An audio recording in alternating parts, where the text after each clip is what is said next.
tous, nous aimerions un jour voir à quoi ressemble le destin.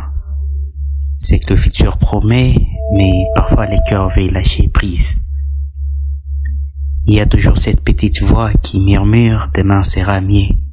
Mais j'ai trop de demain, sera mieux et trop peu de « enfin c'est fini, j'y suis dans mon vocabulaire ». Je viens d'un pays où l'espoir d'un enfant est brisé avant même de naître, où les étoiles cessent de briller parce qu'on leur a arraché un bras ou une jambe. J'aurais voulu que la guerre soit un film interdit au moins de 18 ans. Mais chez moi, au lieu d'un jouet, on t'habille en kamikaze. J'ai vécu la guerre dans ma ville, à l'est du Congo. Une guerre, ça ne finit jamais.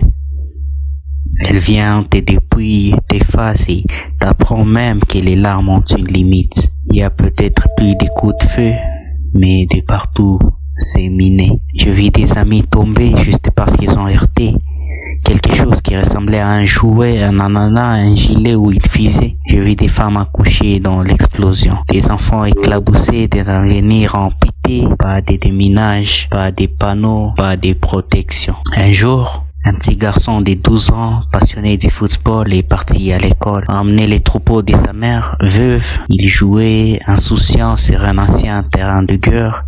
Il a marché sur une sous-munition. Il est mort sur place. Sa mère a perdu son fils et avec lui son espoir, sa raison de vivre. Elle n'avait rien demandé, mais les explosifs ont hésité pour elle. Même après les combats, les armes restent silencieuses et tueuses. Une sous-munition ne meurt jamais tant qu'elle n'a pas tué. Et souvent, c'est un innocent, un père, une mère ou un enfant. Ces armes n'ont pas de conscience. Elles n'ont ni pitié ni cible précise. Elles mutilent, enterrent, elles tuent en différé. Elles blessent aussi la terre. La terre, notre refuge, polluée par les résidus des guerres, les forêts minées ne respirent plus, les champs empoisonnés ne nourrissent plus, les animaux fuient, la vie recule. Hiroshima, 1945, un champignon nucléaire a figé l'humanité. Des générations entières marquées par une bombe. Aujourd'hui encore à Gaza, des enfants dorment sur les bombes et se réveillent sous les gravats. Et chez moi, au Congo, les mines ne font pas de bruit, mais elles continuent de tuer. Moi, je rêve d'un monde où aucun enfant ne meurt en jouant au ballon dans un jardin. Je rêve d'un monde où chaque sous-munition est détruite, où la Convention de Genève n'est pas qu'un papier mais une promesse digne. Je faisais cela en mémoire de toutes les vies violées.